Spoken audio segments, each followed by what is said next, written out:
Bom dia, pessoal. Sejam bem-vindos. Nós estamos chegando ao final das nossas ações curriculares de extensão, a nossa ACE 2.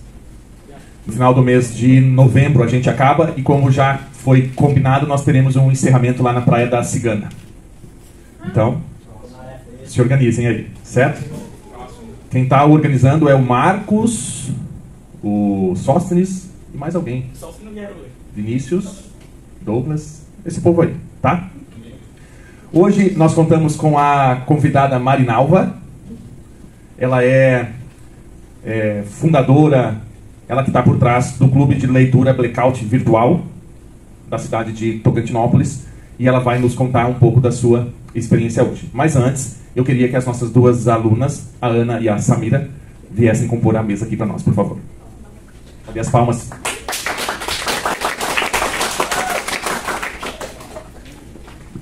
Uma em cada ponta, por favor.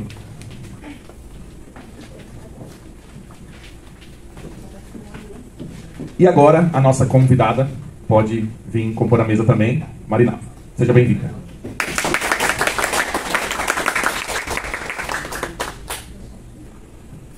Bom dia a todos. É um prazer muito grande estar aqui com vocês hoje. Gostaria de agradecer o professor Zanin pelo convite. Não é a primeira vez que eu participo de atividades na UFNT. Já fui convidada por outros professores para falar do clube de leitura, mas é a primeira vez que eu estou sendo convidada para falar sobre a minha experiência de vida, né? Que não é fácil, né, a gente falar sobre a trajetória da gente, né? Que é o que todos os passos que nos levaram a chegar onde estamos hoje, né? E então eu organizei até uma colinha aqui ontem à noite para eu não fugir muito do assunto e tentar abordar só as principais partes. Eu sou de São João do Paraíso, Maranhão, 42 quilômetros de Porto Franco. Alguém conhece? Conhece? Legal. 2 pessoas, 3. Então, sou da zona rural, nasci na zona rural, e quando eu nasci, em 1980, São João do Paraíso não era uma cidade ainda, era município de Porto Franco, então eu nasci em Porto Franco, né? E bem depois que a cidade, que o povoado foi emancipado e hoje é uma cidade, né? Então, sou de uma família com 14 filhos, minha mãe teve, né, 14 filhos, somente 3, graças a Deus só 3, né, faleceu por causas diversas, e somos 11 irmãos. Desses 11 irmãos, somente 2 cursou o nível superior, que sou eu e a minha irmã, que mora em Palmas, que é perita da Polícia Federal hoje. Então, a trajetória dela é bem mais interessante que a minha, com certeza, de luta e enfrentamento. Vou falar sobre a minha situação, minha vida escolar, até a 4ª série que eu cursei na zona rural. Naquele tempo não tinha a estrutura que a gente tem hoje nas escolas, chegava nem perto, né? E às vezes, quando não tinha professor pela prefeitura, né, de Porto Franco, os pais das crianças contratavam professores particulares, né, juntava todo mundo e pagava professores para alfabetizar as crianças. A estrutura da escola precária, totalmente precária. A primeira escola que eu estudei era só uma cobertura de palha, não tinha cadeira, estudávamos em assentos, era uma tora de pau em cima de 2 forquilhas. Forquilhas é aquela madeira que parece um Y, né? E sem apoio para as costas, sem apoio para colocar material escolar. Depois a gente foi para uma casinha e lá a gente tinha assentos, mas era aqueles tamboretes, né, que hoje a gente chama de banqueta, de madeira e couro curtido, né? Então também sem apoio para as costas e sem apoio para colocar o material escolar. Material didático, na época era aquela cartilha do ABC, né? Não sei se vocês conhecem. Eu até dei uma olhada ontem à noite quando estava fazendo, relembrando, né? Aí eu olhei na internet para ver se ainda existia. Tem à venda, mas é caríssimo, tá? R$100, porque é só para colecionador, né? Então é bem fininho, mas está R$100 só para quem quer colecionar. Depois eu vou até comprar, porque é muito importante, né? Para relembrar os momentos, né, de alfabetização. Então eu sempre tive um interesse muito grande pelos estudos. Não sei de onde surgiu, não sei de onde brotou, mas estudava na escola, em casa não tinha apoio na parte de alfabetização, em língua portuguesa, em letramento, né? Mas em matemática, o meu pai nos ensinava. Meu pai era muito bom, meu pai só estudou até a 4ª série, já é falecido, mas ele ensinava para mim. Como eram muitos irmãos, teve uma turma que saiu de casa cedo para cair no mundo, né? Então ficou... Eu lembro de convivência mais com um irmão mais novo que eu, que é 1 ano só mais novo, que a diferença de idade era assim, era um no colo e outro na barriga, né? Para ter 14 filhos, né? Então, eu, meu irmão mais novo e o mais velho que eu, que é um pouquinho mais velho. Então éramos 3, e meu pai ensinava à noite a gente as contas de multiplicar, as 4 operações, né? E eu sempre tinha mais facilidade de aprender. Depois que eu aprendi, ele incumbia a minha tarefa de ensinar para os outros 2, né? Até para o mais velho. Meu irmão mais velho, que era um pouco mais velho que eu, ele não gostava mesmo de estudar, ele não tinha nenhum interesse. Então, dia de sexta-feira, como a gente estudava, eu esqueci de dizer, era longe a escola. Então, era 7 quilômetros que a gente percorria à tarde, porque de manhã a gente trabalhava na roça, e à tarde a gente percorria 7 quilômetros para chegar na escola, em estrada de chão, de muito areião, muita terra, muita areia, e a gente tinha um percurso que a gente tinha que tirar a havaiana, a sandália, para poder passar no areião, né? E aí era no sol quente, então a gente... E um cipó para espantar as mutucas, que tinha muito nas pernas, então era o tempo todinho com um cipó, umas folhas batendo nas pernas para espantar as mutucas. Aí esse meu irmão mais velho, ele não gostava de assistir aula, ele não gostava de estudar. Toda sexta-feira ele me forçava a matar a aula, imagina, eu amava estudar, eu era apaixonada, eu gostava demais de ir para a escola, e eu era forçada a ficar debaixo das árvores a tarde inteira, na sexta-feira, esperando o tempo passar, porque eu não podia ir sozinha, e ele não queria ir, ficava eu, ele e meu irmão mais novo, lá debaixo das árvores, lá, sem o que fazer, na sombra, esperando, né? Quando voltava para casa, ai de mim, né? Se eu dissesse pro meu pai ou pra minha mãe que ele estava me forçando a matar a aula. Então isso aí ia tão tal que ele não gostava de estudar mesmo, e ele acho que ele não concluiu nenhum ensino fundamental do primeiro, na época até a 4ª série, né? Então ele nem concluiu, porque ele não tinha mais nenhum interesse, né, de estudar. E assim a gente passou essa fase, né? Então, outra história que eu quero contar pra vocês é que eu tive um irmão professor, um irmão mais velho, bem mais velho que eu, e naquele tempo, gente, era o tempo da palmatória, vocês sabem que é a palmatória, né? Na mãozinha, sofrimento, né? Então, como eu era irmã dele, por mais que eu fosse, eu me destacasse, eu aprendia com facilidade, ele resolvia me usar de bode expiatório para dar o exemplo para os demais alunos, né? Então ele me castigava muito, vocês não têm noção, era o tempo todo, porque ele não podia bater muito nos filhos dos outros, né? Nos outros alunos, porque os alunos, óbvio, que iam reclamar com os pais. Então eu era o exemplo para ele me usava, né, para impor respeito com os demais alunos. Então eu sofri demais com a danada da palmatória. Não foi fácil, né? E esse meu irmão mais velho, só para vocês terem noção do preparo de professor na época, acho que ele cursou até a 5ª série só. Então ele foi professor alfabetizador de 1ª a 4ª série, sendo que ele também não tinha nenhum ensino fundamental completo. Então é só para vocês terem noção de como que era antigamente, né? Não sou tão velha assim não, tá, gente? Eita. Então eu vou falar um pouco sobre meu trabalho na roça. Então na roça a gente fazia de tudo. Os filhos do meu pai todos, homens e mulheres, iam para a roça. A minha mãe era um pouco ciumenta com a cozinha dela, ela não deixava a gente ajudar em nada. Mas na roça todo o trabalho a gente fazia, desde plantar, colher, roçar, capinar. E a parte que eu me destacava era como quebradeira de coco. Tem até esse cordel aqui do Giano que eu me identifiquei demais com ele, né? O babaçu e as quebradeiras, porque eu sempre gostei muito de quebrar coco. Eu gostava mesmo, era uma coisa que eu fazia com muito prazer. Então, eu aprendi a quebrar coco, eu não tinha 5 anos, eu não tinha força no braço ainda para quebrar, para partir o coco ao meio. Então, a minha avó partia para mim e eu terminava de quebrar, né, o coco. Me lembro que o meu primeiro material escolar eu comprei com o meu dinheiro, foi através da venda do azeite de coco babaçu, né, que eu comprei meu material escolar. Minha mãe comprava, né, ela fazia a gestão do nosso dinheiro, do dinheirinho que a gente ganhava, né. Então, aos 11 anos eu tive que sair da zona rural, fui para o povoado, São João do Paraíso, que ainda não era cidade, e eu fui morar com um pastor, que minha mãe era evangélica, então ele me recebeu na casa dele por 1 ano. Ele tinha muitos filhos, então lá eu também tive todas as atividades, não era da roça, mas a gente ia para o rio, lavar roupa daquele monte de macho, era muito homem, filhos e netos, e era a família era enorme, então a gente tinha essa missão de passar o dia inteiro, a gente almoçava no rio, lavando roupa, porque era muita roupa, 1 vez por semana a gente fazia isso, né? Então, depois eu também ia quebrar coco. A mulher do pastor, ela gostava de quebrar coco e ela me levava não para a terra do meu pai, que meu pai era fazendeiro, meu pai tinha terra, né?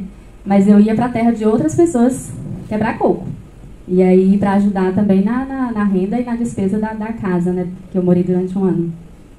Tenho algumas cicatrizes no meu tornozelo direito, tem uma cicatriz de uma foice, que meu irmão mais novo ele gostava de roçar perto de mim o tempo todo, ele sempre foi muito grudado em mim. E ele não queria sair de perto, até que uma hora ele acertou meu tornozelo com a foice e me cortou. E no outro tornozelo eu tenho uma cicatriz de machado. Eu fui quebrar coco na casa de um pessoal que a mulher da pastora me levava, né? E no final, quando a gente terminava, no final do dia que a gente terminava de quebrar coco, a gente tinha que tirar o cabo do machado e deixava o machado solto, né? Para poder pôr no saco para carregar, para levar de volta para casa. E aí veio um filho da dona da casa e não sabia que eu estava com um facão na mão, ou com um machado na mão, e me empurrou. E nisso foi lá no meu tornozelo que caiu o machado e cortou o outro tornozelo. Tem duas cicatrizes nos dois. Minhas mãos também são cheias de cicatrizes, né? Quando a gente quebra coco, a gente se corta muito. Enfim. Então, aos 12 anos, eu fui para a Imperatriz. Lá, Imperatriz, no caso, fiz só a 5ª série no Paraíso, da 6ª à 8ª, né, porque era só até a 8ª, em Imperatriz. Por 3 anos, eu sofri bullying. Na verdade, eu sempre fui muito afastada. Na igreja, não me deixavam participar das coisas, porque eu andava de havaianinha simplesinha, de vestidinho de chita, geralmente era quase o mesmo sempre que usava, né. E em Imperatriz eu sofri bullying, muito, muito, muito bullying, porque... além de eu ser uma pessoa humilde, simples, não tinha minha roupa era muito simples, eu também era muito, muito quietinha, e como eu gostava de estudar, eu ficava prestando muita atenção na aula, eu não conversava, era muito comportadinha, e também eu tinha muita dificuldade, né, porque eu fui alfabetizada da forma que fui. Então tinha um grupinho de meninas, elas eram de uma ganguezinha lá em Imperatriz, e a minha irmã morava bem afastada assim, do centro, né? Ainda hoje ela mora lá, e elas não gostavam de mim, eram umas 5 meninas. E elas me perseguiam, me chamavam de loura burra, porque eu também não falava muito certo, né, claro, meu vocabulário não era dos melhores, então elas me chamavam o tempo todo de loura burra, mesmo sendo esforçada, e elas não gostavam porque eu me destacava com as professoras, né, porque eu sempre fazia todas as atividades e tudo, e elas me perseguiam tanto que ao final da aula elas iam atrás de mim, elas pegavam pedra, paus e ficavam jogando em mim mesmo, sabe? E foram 3 anos. Eu falava pra minha irmã sempre fazia corpo mole, naquele tempo não existia bullying, né? Não existia lei nenhuma, então era muito complicado, né? E aí, no final do terceiro, na 8ª série, essas meninas, as chefezinhas da gangue, foram ser crentes, foram se converter. E aí me pediram perdão, me pediram desculpa e tudo, e aí pronto, depois disso ficou tudo bem, né? Mas já foi no finalzinho da 8ª série, né? Então, Imperatriz, como eu trabalhava na Imperatriz, a minha irmã tentou me colocar para trabalhar como doméstica. Ela fez uma tentativa, mas não deu muito certo, porque eu sabia muito de trabalho da roça, né? Mas de casa não sabe fazer nada, então deixar feijão queimar era comigo mesmo. Isso eu tinha 12 anos, 13 anos, fiquei lá só até os 14. E aí não deu muito certo, então ela ia trabalhar e me deixava tomando de conta da casa. Aí tinha uma tarefa que eu não gostava muito de fazer. O marido dela só comia se ela colocasse a comida no prato para ele, sabe? E quando ela não estava em casa, no horário do almoço, cabia a mim essa tarefa. Gente, eu odiava fazer isso. Para mim, aquilo ali era o pior tipo de humilhação de um ser humano, né? A pessoa, se não fosse o prato de comida e o copo de suco colocado na mão dele, não comia, né?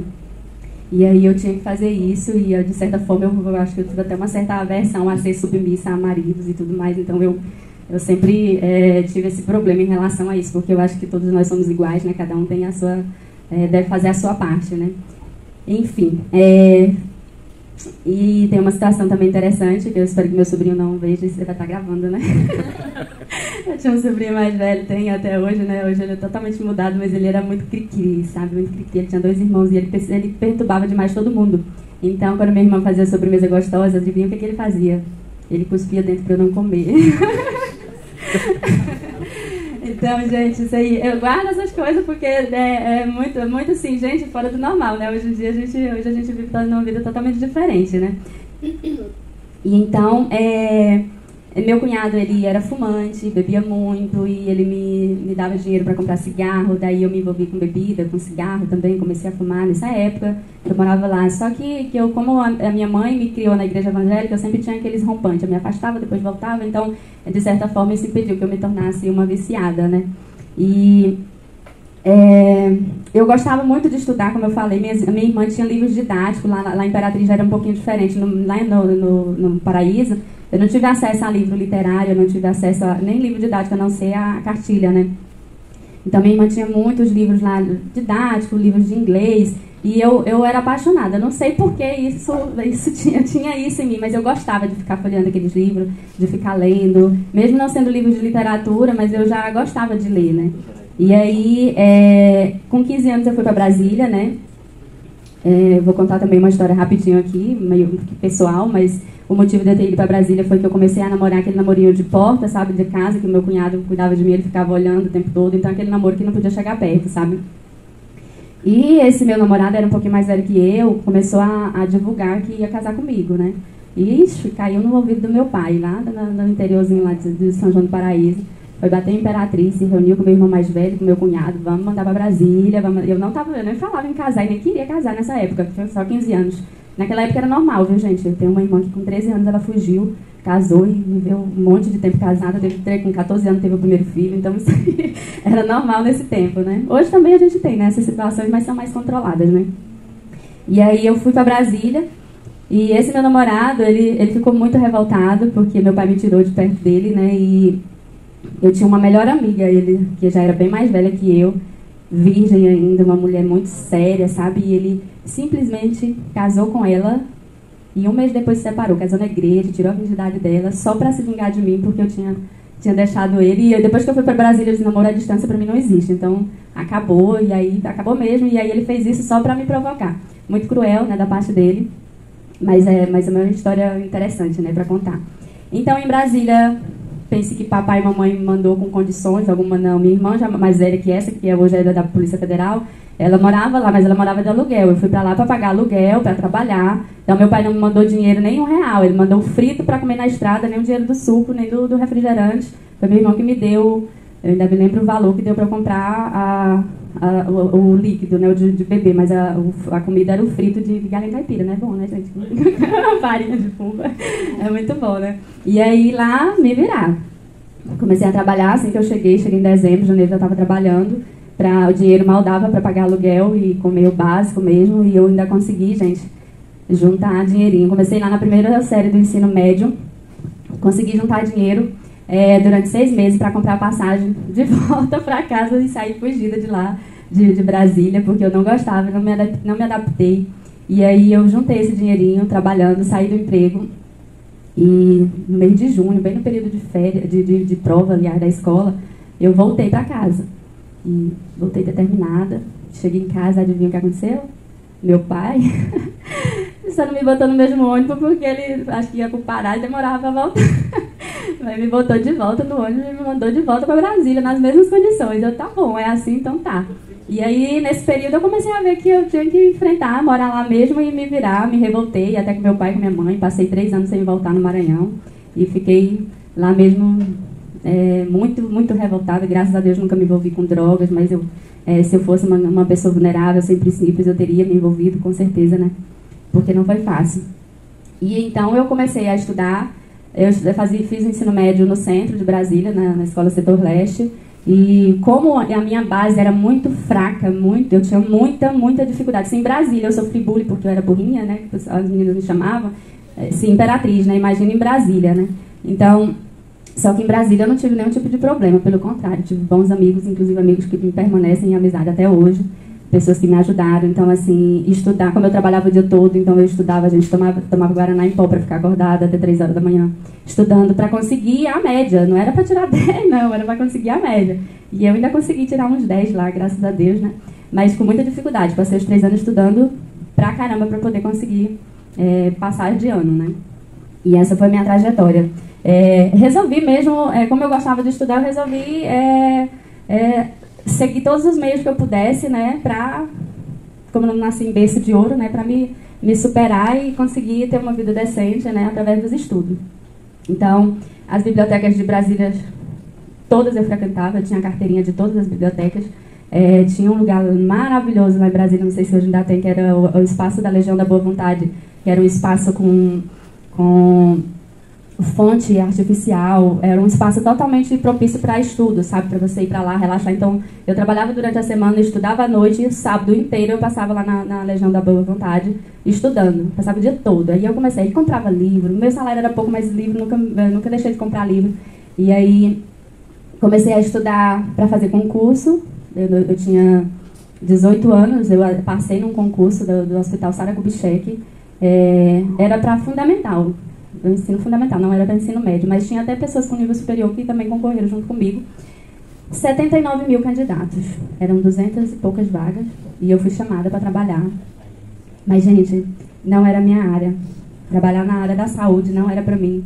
Eu não conseguia conviver com o ambiente, o clima muito pesado. A função na época era auxiliar de apoio, se eu não me engano. Então, a gente ajudava a dar banho nos pacientes, a limpar cocô, a trocar fralda. Então, assim, e aquilo ali não era para mim, realmente. Mesmo sendo concursado, o salário era muito bom, por sinal. Eu sempre tive problema de salário lá, eu sempre ganhava pouco, né, para me sustentar, pagar aluguel e me manter, sempre foi pouco o salário. E lá o salário era muito bom. Mas como não era uma coisa para mim, que não é minha área mesmo, não é, eu abri mão. Até eu lembrei do dia que eu fui conversar com a minha chefe para dizer que eu ia sair, que eu não ia ficar. Ela chegou para mim e disse assim, realmente, você tem perfil, para ser enfermeira, você tem outro perfil, não é para essa função. Eu senti até lisonjeada, porque foi um elogio para mim, né? E eu também sempre gostei de incentivar as pessoas a estudar, sempre. Lá nesse hospital eu fazia a festa com o pessoal trabalhando naquelas condições lá, e eu sempre incentivando, vamos estudar, não se contente, por mais seja concurso, né? Procurem coisa melhor, porque realmente é muito difícil trabalhar na parte que eu trabalhava lá. Então, antes disso, antes de eu passar nesse concurso, eu trabalhei com 16 anos, comecei a trabalhar, o concurso foi com 18, com 16 anos eu trabalhei no escritório de advocacia. Então, eu era secretária, eu era a única pessoa responsável pelo escritório de advocacia, mas o meu chefe, para não me pagar o que devia, ele registrou minha carteira com 16 anos como auxiliar de escritório, né? E aí eu passei trabalhando a morrer, porque eu que digitava todos os processos, então tudo era eu que fazia, então era final de semana, era à noite, então era muito puxado, e eu tinha que estudar também, né? Então, muito cansativo. Aprendi a datilografar, a máquina de datilografia ainda no início, sozinha, então eu aprendi os dedinhos só, o meu chefe me deu só uma folhinha lá, desenhado qual é o dedo em cada tecla, e eu aprendi sozinha, aprendi a mexer no Word, MS-DOS naquele tempo, então aprendi só. E aí, depois, para poder ter um certificado, eu fiz um cursinho intensivo, né, só para pegar um certificado. Mas eu aprendi sozinha a mexer com o computador. Depois da máquina da datilografia, veio aquele computador, não sei se vocês conhecem, de mesa, assim, meio amarelo, bege, né? Grandão, né? Não, né? Então, eu trabalhei com ele. E aí, eu trabalhei, foi uma experiência muito, por mais que eu não recebesse o que eu devia, gente, foi uma experiência muito rica para mim e que contribuiu muito para a minha vida profissional em outros empregos, depois desse, né? Eu sempre vivia atrás do meu chefe para ele me aumentar meu salário, e era 2 advogados, tá, gente? Não era só um, então eu digitava processo para 2 advogados. E eu dava entrada nos processos, no fórum, na justiça, lá onde era necessário, sempre era eu. E era uma correria, muita correria. E aí, quando eu vi que não ia dar certo, porque eu não estava dando conta mais nem de pagar aluguel, o salário era mesmo uma mixaria, eu saí de lá e fui lá no sindicato, e acabou que eles tiveram que pagar toda a diferença que eles me deviam, né? Porque o trabalho que eu exercia mesmo era de secretária, era eu que fazia tudo. Mas aí ficou tudo certo. Enfim, nessa parte aí, encerro, tá? E aí eu vou, depois que eu passei no concurso do Sara Kubitschek, que eu saí de lá, eu tinha o sonho de fazer vestibular para letras nesse tempo já, não sei também de onde surgiu. Não sei, acho que porque uma professora de português, ela me encantou no ensino médio, e aí eu passei a amar a língua portuguesa, e eu tentei vestibular na UNB uma única vez e não passei. Lá era muito concorrido, e pela minha base, né, pela minha educação que eu tive de primeira a 8ª série, eu não tive base nenhuma praticamente, eu era muito fraca mesmo de conteúdo, e eu não consegui passar. E aí eu comecei a fazer cursinho pré-vestibular. Como eu não conseguia pagar cursinho pré-vestibular no centro, eu morava no centro, morei em pensionato também, eu pagava cursinho pré-vestibular na periferia, então eu ia para Ceilândia, de madrugada, às vezes chegava 1h da manhã em casa, porque perdi o ônibus, e aí era uma correria, porque lá os cursinhos eram mais baratos, né, então eu dei conta de pagar e ficar caminhando para lá. E aí depois surgiu a oportunidade de eu fazer faculdade de pedagogia, na Faculdade da Terra de Brasília, fiz pedagogia, e finalmente voltei para minha terra. Saí de lá, porque lá, gente, Brasília, cidade grande, é para quem tem estrutura, quem não tem estrutura financeira é para sofrer mesmo, a vida é de muito sofrimento. Então eu dormia em pé no ônibus, para vocês terem ideia. Não tinha lugar para sentar e eu dormia em pé, bastava segurar lá e eu estava cochilando em todo lugar, porque era muito puxado, muito corrido. E aí quando eu voltei para a minha cidade, obviamente que eu me destaquei, né? Porque eu tive um bom ensino médio, fiz cursinho pré-vestibular, estava já toda preparada. E aí eu comecei a trabalhar na prefeitura, teve uma seleção de pessoas para fazer cadastro, lá em São João do Paraíso, né? Para Bolsa Família, então estava contratando muita gente. E eu era fera em computador, gente. Eu digitava enquanto eu atendia 20 e o que estava do meu lado atendia 1. Então eu comecei a me destacar aí. Aí depois teve uma seleção para uma vaga na rádio lá de Paraíso. E eu mais uma vez me destaquei, eu consegui trabalhar. Logo a prefeitura me contratou para trabalhar em outros setores. E até que eu assumi a Secretaria de Agricultura como secretária adjunta, porque trabalha com projetos. Então essa parte aí de elaboração de projetos, Pronaf, tudo eu fazia. E eu era secretária adjunta porque eu respondia pela secretaria, mas receber salário eu não recebia não, amigo.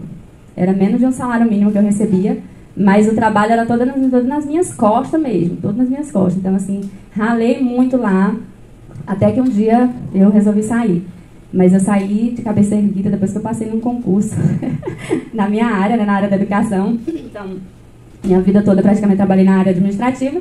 E aí, quando eu passei no concurso para assumir a educação, sexto ao nono ano, para dar aula, né, de sexto ao nono ano no município, logo eu consegui contrato com o Estado, aí eu tinha 2 empregos, né, Estado, trabalhava para o Estado do Maranhão e para o município, concursada no município. E mais uma vez reforço, sempre gostei de estudar. Lá em Brasília eu consegui aprender espanhol sozinha. E aí quando eu cheguei no Paraíso eu montei uma turma e dava aula de graça de espanhol para uma turma de alunos. E eu sempre gostei de fazer essas coisas, assim, não sei também porquê, né, mas eu gostava de ajudar as outras pessoas. Montei uma turma de magistério lá, em parceria com uma escola de Imperatriz, Centro Educacional Fortaleza. Criei uma turma de magistério, fiquei na coordenação e formei uma turma de alunos de magistério, na época, porque já faz tempo, né, magistério era um curso tão importante ainda, hoje já não tem mais muito valor, né. Então, depois que eu saí da Secretaria de Agricultura, que eu passei no concurso, comecei a trabalhar no ensino médio também, lá em Paraíso, São João do Paraíso. E eu conheci um projeto do escritor Laia de Souza, eu acho que aqui ninguém deve conhecer. Ele tem um projeto muito lindo no Brasil inteiro, financiado, né, pela Lei Rouanet. E aí ele distribui livros para as escolas do Brasil inteiro, livros de literatura. A escola faz cadastro e paga só o frete dos livros e eles mandam de acordo com o número de alunos que é solicitado. Na escola que eu trabalhei, eles não pagaram o frete. Eu solicitei da direção da escola, mas se recusaram, eu paguei do meu bolso, tirei do meu bolso, paguei. E aí eu comecei a doar livros. Fazia leitura, fazia o trabalho com os livros com os alunos, depois fazia doação de livros para os alunos. E daí começou, estou falando dessa parte porque já entra a minha atividade hoje, né? E aí começou o meu interesse, e gostaria também de voltar um pouquinho sobre a questão do meu interesse pela leitura. Eu tive meu primeiro acesso a livro literário no ensino médio, lá em Brasília. Não foi o melhor livro, porque Os Sertões, de Euclides da Cunha, não é uma leitura fácil. Então, não foi ele que me atraiu para o mundo da leitura, tá? E aí, depois, eu comecei a gostar de ler quando uma amiga minha me emprestou um livro chamado Chuva de Novembro, de Carlos de Andrade. E era um romance, então eu sempre fui muito apaixonada, muito melancólica, sabe? E aí eu me apaixonei por aquele livro, li ele já umas 3 vezes na época, eu li, achava linda a história. E aí foi aí que começou o meu encantamento, tá, pela literatura, por livros literários. Então, depois passei no concurso aqui do Tocantins, eu sempre estudando, eu nunca parei de estudar, sempre gostei. A minha base mesmo, que eu considero que eu tive de educação básica, foram os cursinhos pré-vestibular que eu fiz, que eu não fiz só um, eu fiz vários. E aí a minha base é essa que eu tenho hoje, né, de aprendizagem, que eu me lembre de conteúdos, tudo foi de cursinho pré-vestibular, porque no ensino médio lá em Brasília eu estudava para passar, né, como eu falei para vocês, era aquela obrigação mesmo para conseguir a média, para conseguir passar de ano. E aí nos cursinhos pré-vestibular foi que a minha aprendizagem foi mais significativa, né. Aí quando eu vim para o Tocantins, era do 1º ao 5º ano, porque eu fiz o concurso com curso de pedagogia, né, então só podia dar aula de 1º ao 5º ano. No estado do Tocantins, ainda tinha as escolas, aqui, né, em Tocantinópolis, do 1º ao 5º ano, ainda tinha a escola que era mantida pelo Estado, né. E aí depois o Estado foi passando, né, para o município, as turmas do 1º ao 5º. Eu sou apaixonada por crianças, gente, eu gosto muito de trabalhar com crianças. E eu sempre também incentivei a leitura literária, fazia também o mesmo projeto que eu fazia, trabalhava do Laia de Souza lá no Maranhão, eu trouxe para cá, falei com a diretora da escola que eu trabalhava, que era o Cristo Rei, irmã Valdete. A escola não financiou, não patrocinou os fretes, então todo ano eu fazia o cadastro, e todo ano eu recebia os livros e eu pagava o frete. E frete não era baratinho não, gente, o livro pesa, né? Também pelos correios é pesado, né? Então eu recebia caixas e caixas e eu fazia, entregava para os alunos, distribuía, embrulhava tudo bonitinho para dar para os alunos, trabalhava em sala de aula.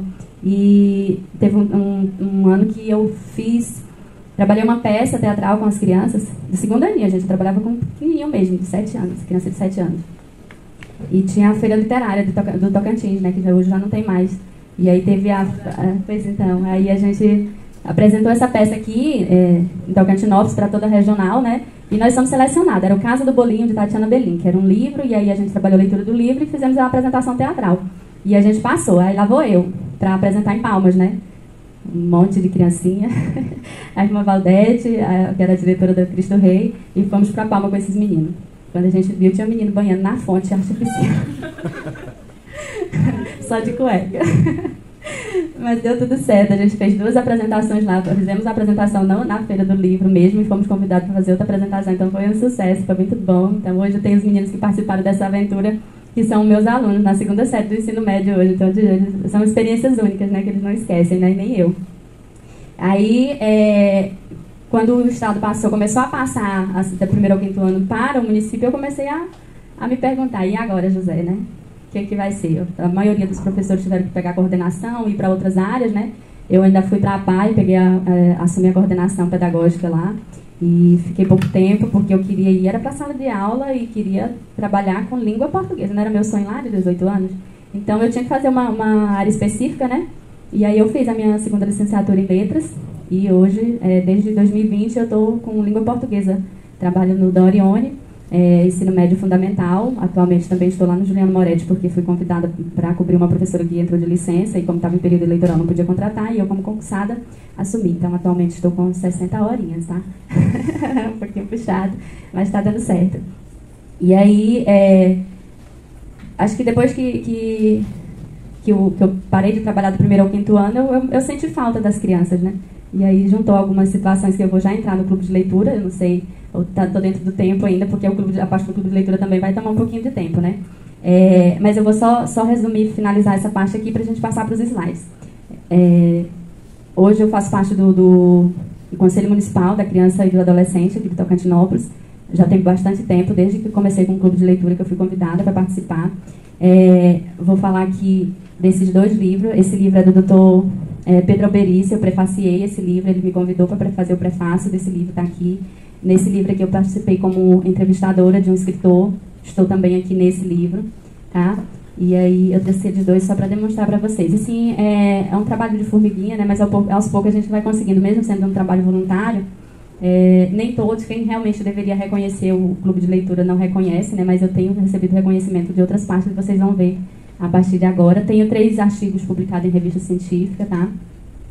Foi uma exigência do meu mestrado, eu fiz mestrado, e aí eu pretendo publicar mais 2. Esses artigos eu pretendo desmembrar da minha dissertação de mestrado, que tem 182 páginas, para publicar os artigos que nas revistas científicas não pode ter tantas páginas, né? Aí eu tenho que fazer uma nova apresentação, uma nova introdução, um novo resumo para poder publicar em revista científica.